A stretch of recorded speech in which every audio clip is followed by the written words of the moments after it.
Here's why your kids shouldn't get an allowance, and here's what to do differently under the age of 8 and over the age of 8. As a parent, I want my kids to grow up. I want them to make good decisions. I want them to have good money management skills. And I had probably some of the same challenges you did, where I was, how do I introduce this thing? And when I grew up, I had an allowance. I had a list of chores, and I got a certain amount of money regardless. And I had to do the chores, and I got paid the money. That worked pretty well. I ended up relatively responsible with money. Can't say that for all my siblings. However, for my kids, I wanted it to be different. I want it to be more realistic, like what the real world is.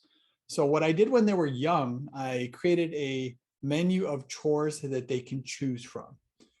Some of it was like 15 minutes of help in the yard. You get paid, I don't know, a quarter per 15 minutes or some relatively low amount.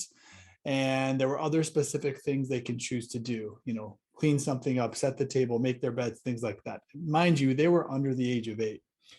And this worked pretty well. Every week we had a family meeting, which I've got another video about how I do that. We'd have a family values meeting. And just like, in the real world, every week we would have them tally up how much they earned on this chart. They would track it, and I would pay them. What I realized, though, under the age of 8, they weren't quite that motivated. They weren't like excited to make $1 or $2 or $3. They were somewhat excited, but I realized that they didn't really get excited because they didn't really have a need for money. These kids, they don't really go shopping. They didn't really have a lot of needs. Fortunately, with streaming video, there weren't a lot of commercials to generate artificial things that they must have. So they were saving their money, which was fantastic, but they also weren't as excited as I remember I was when I was a kid, if I made a few bucks, extra bucks here and there. So what I did realize, I went to a pizza place called Chuck E. Cheese, and I played a game, and I won the jackpot. I think it was several hundred tickets, and they had fun getting tickets on their different arcade games. And they went to the place where you turn in the tickets, and you have a whole section where you can choose a stuffed animal, a toy, something like that you can get with your tickets.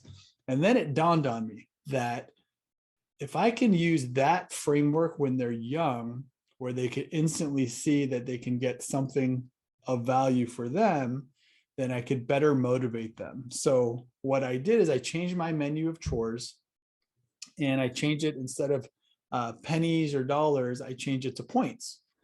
And I also went to the dollar store and a few other stores, and I bought maybe $20, $30 worth of stuff, some from Amazon.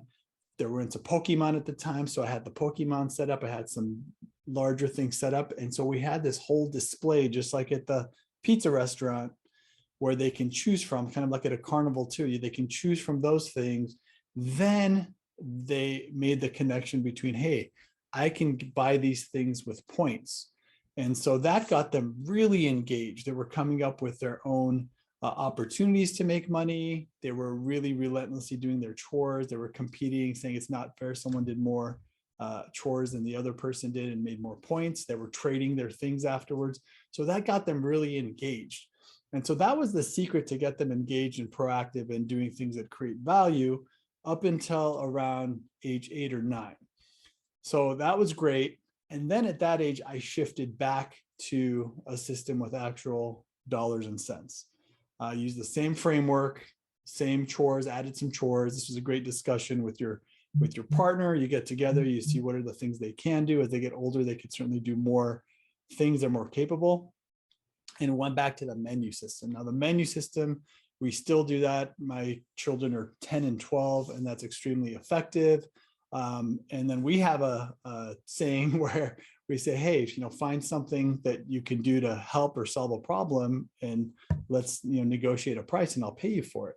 And my son, he is really into this, and literally he annoys the heck out of me sometimes, because like all day on a Sunday, if he has nothing to do, he'll be like, what can I do to help? What can I do to help? What can I do? He'll come up with all kinds of things. But I love it, because that's exactly what I want my kids to do, proactively find ways to create value. And just like in the real world, most of the time, people don't just give you money for nothing. And so it changes the expectation. They become proactive in solving problems and getting compensated for it.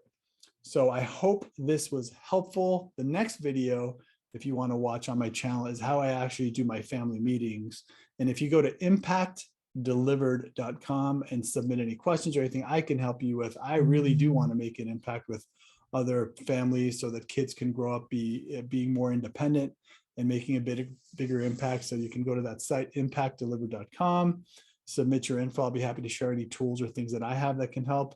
And then watch the next video, which should be about the family values meeting, which is another great thing I did to incorporate how they make money along with how they behave. So thank you. See you in the next video.